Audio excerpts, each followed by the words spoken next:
They had slave tags.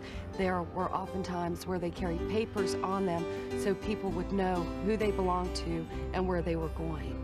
So there was a great deal of controlled access, but people were allowed access as well.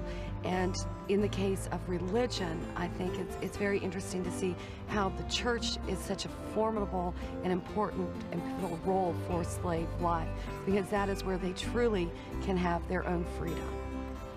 What I think is so fabulous is that today so many people want to know about the talents that Africans brought to our country, and to think about being enslaved, being brought to this coast because you had a talent, and that was the cultivation of rice.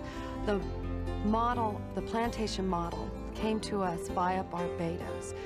Early on, cash crops were tried and developed, and it was understood that rice would grow very readily in this area of the Low Country.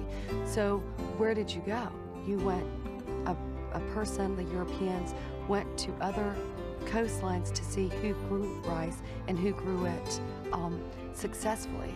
In this case, many of the people who lived on the coast of Sierra Leone were expert at what they had done with building rice dikes and how their rice crops grew.